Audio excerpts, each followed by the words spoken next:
भवाय च रुद्राय च नमः शर्वाय च पशुपतये च नमो नीलग्रीवाय च शितिकण्ठाय च नमः प्रवर्तिने च युक्तकेशाय च नमः सहस्राक्षाय च शतधन्वने च नमो गिरिजाय च शिपिभिष्टाय च नमो मेधुष्टमाय चेषुमते च नमो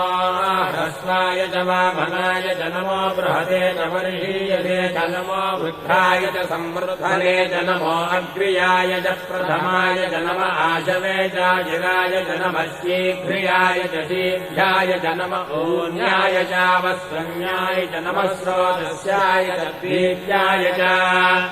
नमो